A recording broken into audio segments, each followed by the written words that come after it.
Today, I have the pleasure of interviewing Mike. So, during a previous podcast, we did a review of who I am, got to know me a little bit, and today we're going to spend time getting to know a little bit more about my buddy, Mike. Welcome to Operation Retirement Readiness, where Amy and Mike, two certified financial planners, talk about how military members can prepare for transition and how veterans can prepare for ultimate retirement. This podcast represents the views of the hosts and any guest. It is for informational purposes only and should not be considered tax, financial, or legal advice. All information is regarded to be from reliable sources. The hosts are not responsible for any losses, damages, or liabilities that may arise from the use of this podcast. This podcast is not intended to replace professional advice. Okay, Mike. To get started, why don't you give us a little bit of information about your background, where you're from, where you went to school, tell us about your family, hobbies, that kind of stuff. All right. Yeah. So I grew up in Pennsylvania, just like you. I was about 30 miles north of Philadelphia, a small town called Percy, Pennsylvania, and lived there whole life until I went to college and did that at Rochester Institute of Technology in Rochester, New York, where I majored in computer engineering. Like you, not finance or anything along those lines. I don't think I really knew that this space existed, at that time. But did ROTC at RIT, which is one of the reasons that I ended up going there.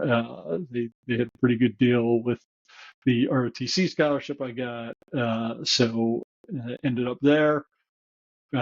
Enjoyed that. Did the co-op program where we actually, the last 3 years, every 3 months, you'd go work somewhere in between school quarters. So it was kind of a cool model to actually get some experience while you're going to school. As far as family, married, have a daughter who just started her freshman year in college at Belmont University in Nashville, Tennessee. She's loving that.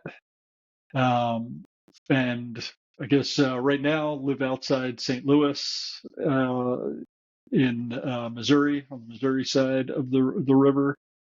And hobbies. Yeah, I guess retired marathoner, but still runner.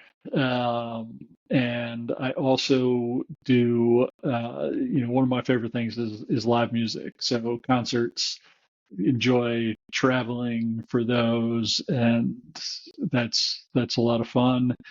And then finally, just this is still sort of a hobby, the investing side, and just like you, kind of reading as much as I can on these topics, and so just enjoy that also. So Awesome. And who do you like to see in concert most? so I'm kind of all over the place, eclectic. So I range from Americana music, classic country. But one of my favorite bands in that space is American Aquarium. But then I also, go all the way to punk rock, and that's the other kind of thing that I travel for festivals and stuff. So the Bouncing Souls out of New Jersey are probably one of my favorites in that space. But yeah, if it's in one of those two genres, I probably like it, and I'm probably trying to go figure out how I can go see that. So. That's pretty cool. We've known each other for a little while, but I did not know that about you. So tell me more about your military career. So Air Force, just walk me through your time in the Air Force. Yeah, I like I said, commissioned right out of college and went into the communications career field at the time. That was, the late 90s, so the internet was just starting. So that was the majority of the first few years was kind of building out networks at different bases and running networks. And, really enjoyed that. Really enjoy the, you know, kind of hands-on, both being still able to be technical, but also the leadership piece was a great kind of initial foray into the Air Force, and so just continued moving around and doing that. You get into the late, 2000s, early, 2010s, and you see kind of the rise of the cyber stuff. And we had a combination of the com and cyber kind of merged and became cyber. So started doing that toward the end of the military career.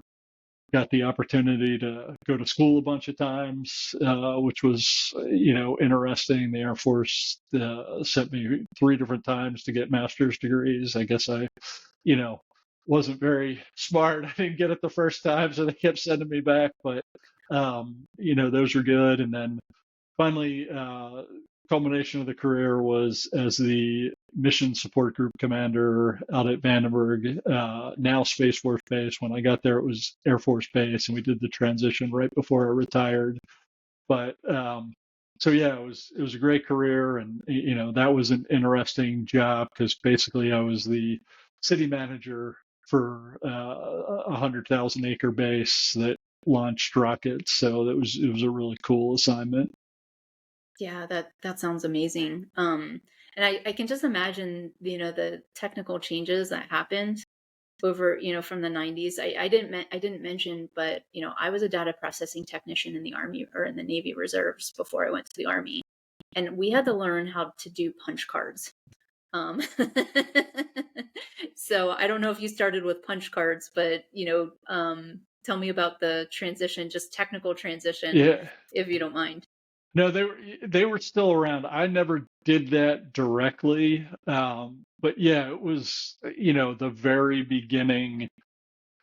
So deployed as a second lieutenant before even going to comm school. They're like, yeah, we're gonna hold you off on school that you were supposed to go to, and you need to go help build out Prince Sultan Air Base in Saudi Arabia after the Riyadh bombings.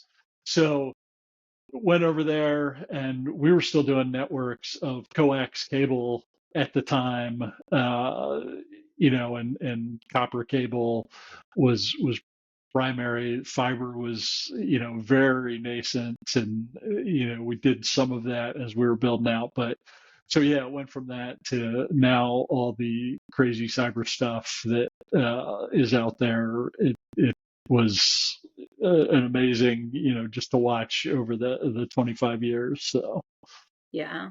Yeah. I mean, it sounds like you've done some really, really cool things. But what would you say was like the craziest or the coolest thing from your military career? so do you remember the Office of Personnel Management hack? You probably got a letter Mm-hmm. saying, "Hey, your stuff was lost, stolen, because of a breach of their systems."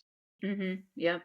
So that was about 21 million people. And I was at the Pentagon at the time, at the DoD Chief Information Officer, and worked for the Chief Information Security Officer.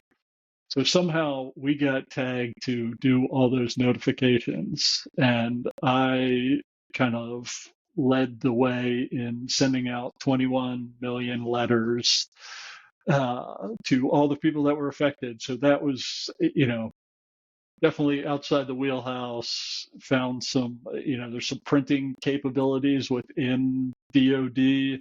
A place in Indianapolis has the biggest kind of defense printing service at the time, and so we worked with them to, you know, take all the info, try to figure out addresses for folks, send these letters out.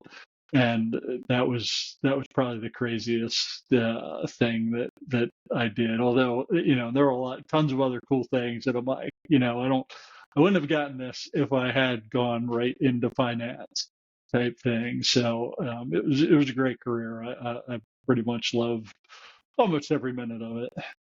Yeah. Yeah. That's so cool. I mean, not whenever those things happen and you're probably working long hours, trying to respond to something, it's not that fun. But you no doubt learn some things. Oh yeah. So, let's talk about your transition. Tell me how it went. Was it a hard transition? Do you think that you missed the Air Force more than normal or about average? Yeah. So, it was a big transition because we weren't going to stay in California. And this is also during, a transition in 2021. So pandemic was still going on. And that whole thing, was kind of like, all right. And then we also, for the longest time, we thought we'd end up in Colorado.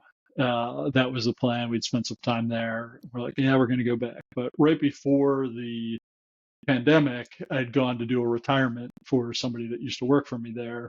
And we're like, holy cow, it's really, grown in size. The infrastructure hasn't caught up, a lot of traffic. Do we really want to go here? And then also with, the thought of starting the business, it was how do we're not going to have a lot of money coming in. The housing prices were high. So let's, maybe we need to rethink this. So we kind of threw the map back open. Where else have we been that we liked? Where's family? Which my wife's is in Northwest Arkansas. Mine's still in Pennsylvania. All right, is there somewhere drivable to both? And, we had been in the St. Louis area about 20 years ago. It's got Air Force Base, but, and so wife has a friend who's a realtor, said, hey, look at this neighborhood. You might like it based on what you've said you're looking for. And so we kind of just said, all right, let's give it a shot. And all through the military, it was like, our forever home. And I said, let's just take the pressure off and say, it's get our daughter through high school into college. Who knows where she'll end up? Maybe, we'll want to be closer to her in the future. So let's just say it's our next place, at least for, a little while. So, and then as far as the overall transition, I didn't find it that hard. I definitely missed the people, but I didn't really miss all the day-to-day stuff. So I would say it was, probably on the easier side for me. Yeah. Yeah. I think you brought up a really good point that, could be a good piece of advice for folks. And that is like, take the pressure off. Like, I know that we don't, we spend so much time moving around. So when you retire, you really want to find the spot, right? Your forever home. But I think you make a really good point, unless you know for sure where something is your forever home, don't sweat it. There's a good chance it's really not your forever home, especially if your kids are not in their career fields already or they haven't started their families, things like that. So I think that's a really good takeaway for people. Yeah, and just to add on that, I would even say if you're considering an area you haven't been to, go rent there first. Now, we didn't do that, and I'm kind of glad we didn't because we got the super, super low mortgage rate before inflation really hit and the rates went up. So that was good for us. But, if you don't know, go get the sense of the place or at least visit a few times. It was the pandemic, so my wife and daughter went, I think, twice, and that was, it was like, well, we're rolling the dice. And but again, took the pressure off that, hey, if it's not the right place, we'll look and go find something. So Yeah, that makes perfect sense. Okay, so you were a computer engineer, you were in communications in the Air Force. How'd you find your way to financial planning? So it's similar to you. Started early in the career. I actually, because we did the co-ops and we were actually making money. I started my IRA in college with my parents, mutual fund advisor, kind of sales guy at the time.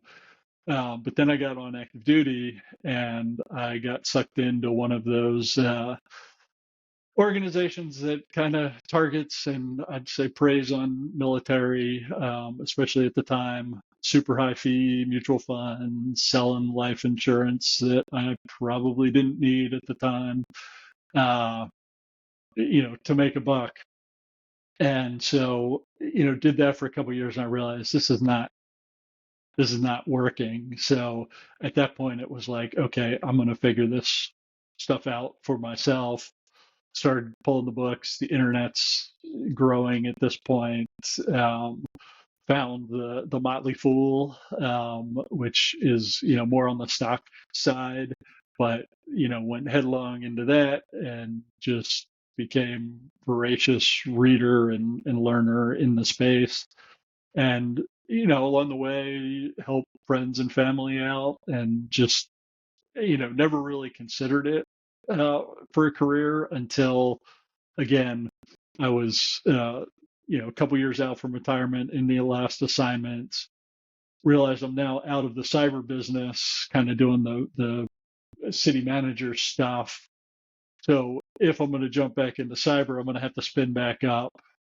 And again, it was pre-pandemic, so the thing I really wanted to optimize for in retirement was the freedom and flexibility. And there wasn't as much work from home. Now it's all my tech buddies are live wherever, work wherever. Um, but at the time, that wasn't the case. So I was like, well, what can I do that gives me location flexibility and the freedom to set my own hours? And really some of the investing stuff that I had done beforehand gave me that flexibility and the retirement check. So I knew that I had money coming in. So that was really, and I thought, hey, can I really do this? Can I, start my own firm or go into the business in some other way? And so I found through podcasts the XY Planning Network, and they were having a conference in St. Louis in 2019, and it was right around I was going up to Chicago to a punk rock festival. So they lined up. So I went to the conference first, and then up to my buddies in Chicago, and just wanted to see if it was going to be possible, if there are any other military folks, and ended up meeting, I don't know, 6 8 other folks that are now part of our core group of military fee only financial planners. And they said, oh yeah, you can definitely do this, we've all done it. They were a couple years ahead of me, different paths, but said it's definitely possible. So they kind of took me under their wing and kind of started a mastermind right after the conference, and been plugged in since. So um, just decided, all right, I'm going to take the leap and just launch the firm. Like you, once I decided that, I started doing the certifications, did my CFP certification and tested before retiring, which was huge. And it was kind of nice. It was, the one it was during COVID, so there wasn't a lot of outside activities that I was having to, kind of miss or prioritize. It was okay.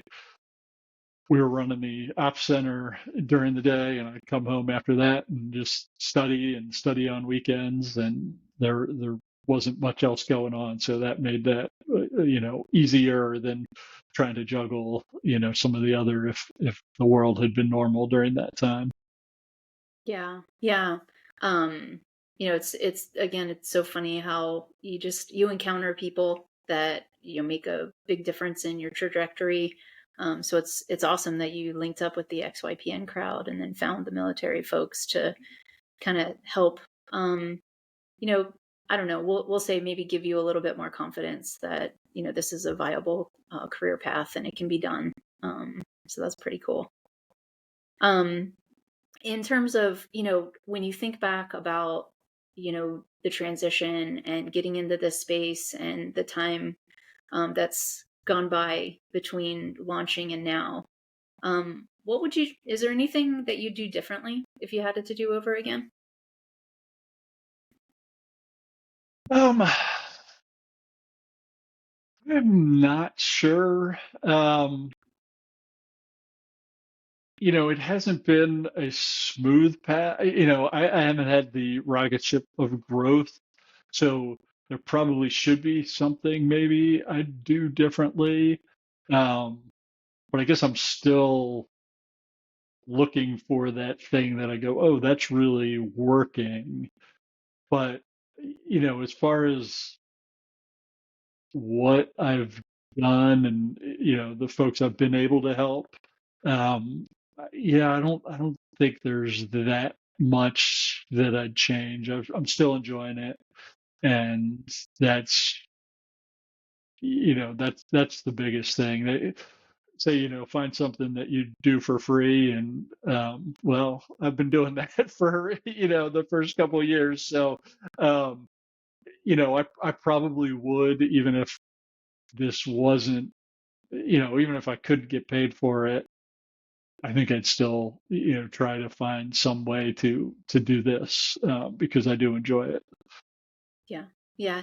Well, and I think that question, like when you're starting your own business, like there's no way to know what's going to happen. And so when people ask, what would you do differently? It's like maybe it was a mistake, like you made a mistake and you do that thing over again. But the reality is like there's so many variables and there's so many ways that, things change and unfold that like you respond as the best that you can with the information that you have at the time. And, that's just entrepreneurship, right? Yeah, no, exactly. You just figure it out and keep going. And that's part of the fun of it. Um, so one more question, then I want you to tell me all about your firm. But what advice would you give to other people who are looking to come into this career field? Yeah, like you said in your part, it's do your homework. Uh, I mean, I probably could have done more. I just kind of fixated and got like, okay, I'm going to go this way. I'm going to start my own firm. Um, you know, maybe I would have considered, trying to find another firm, maybe not on the wirehouse like you did, but if I could find somebody that was looking for an associate advisor, um, first, just to gain a little more experience, like you said, the reps.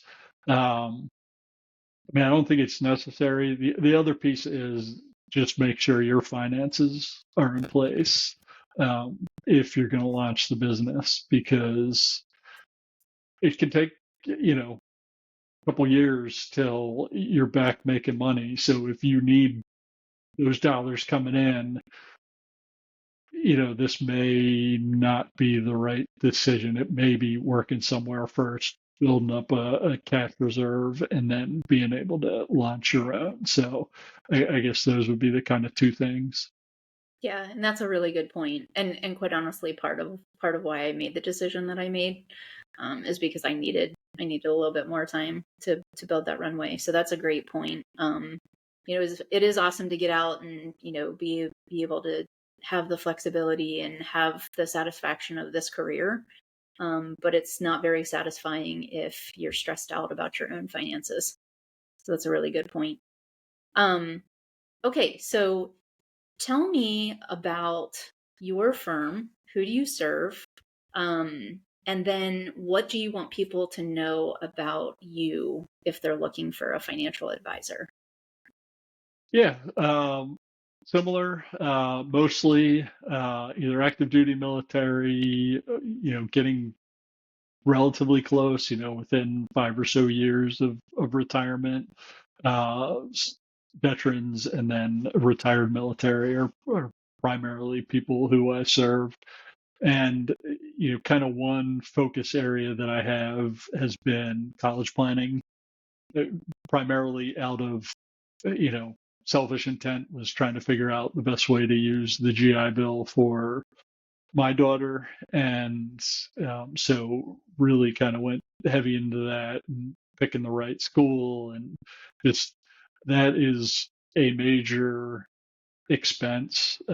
Maybe not so if you've got the GI Bill and only one child, but for a lot of folks, it, it's huge. I mean, the schools, if you're talking the Ivy Leagues, they're pushing $100,000 a year, $400,000 for an education. And yeah, now most people don't pay that, but if you're not doing smart things, I've talked to people that have parents that are in their mid 50s that have $300,000 of student loan debt that they took out for their kids. And so that's really where I focus. But the whole, like the whole planning piece, I think is more important than specifically the investing piece. So if somebody's coming in and saying, oh, I want to beat the market, and I'm looking for the next NVIDIA, that's not me. So I'll try to find you somebody that is more in that space. But the taxes, the planning, how much you're saving, where you're saving, those are all, in my mind, more important for most folks than, am I going to get 8% beat the market, or that. So yeah. And then I guess the one thing I do like to provide the educational piece.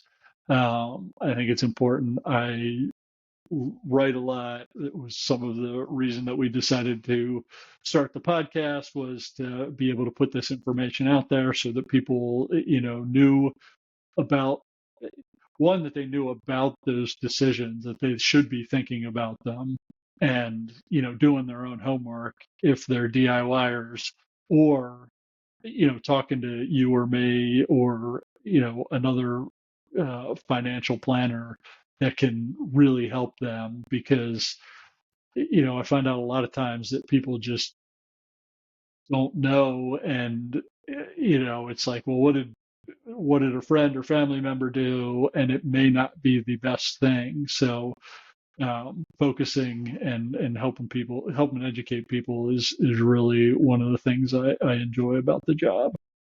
Yeah. Yeah. And I want to go back and talk about the college planning stuff that you mentioned. It's so important shopping for college the right way. And so I love that you specifically help people around that, and also enjoy your content. So I'm a financial advisor myself, and I read your newsletters. And so if you're not signed up for Mike's newsletter, go sign up for Mike's newsletter. Well, I Mike, appreciate the plug. yeah. Mike, is there anything else you'd like listeners to know about you? No, I think we covered a lot of it. So I hope they enjoyed these two episodes, just getting a little more info on who they're might be listening to. So Awesome. Yeah. I hope everybody's enjoyed it. All right, Mike. Well, we'll catch you next time. It was so great to talk with you and catch up. all right, take care. Okay. Bye-bye. To get transcripts, show notes, or more information, go to operationretirementreadiness.com. Have a question or topic for the podcast? Send it to info@operationretirementreadiness.com. Find out more about Amy and Mike at their websites. Mike is the founder of Next Mission Financial Planning, LLC. He retired from the U.S. Air Force and has worked in the financial services sector since 2021. He is a certified financial planner, chartered financial consultant, and a certified college financial consultant. You can find out more about Mike at nextmissionfinancialplanning.com. Amy is the founder of Instar Financial Planning, LLC. She is retired from the U.S. Army and has worked in the financial services sector since 2019. She's a certified financial planner, a chartered federal employee benefits counselor, and a chartered retirement planning counselor. You can find out more about Amy at instarfp.com.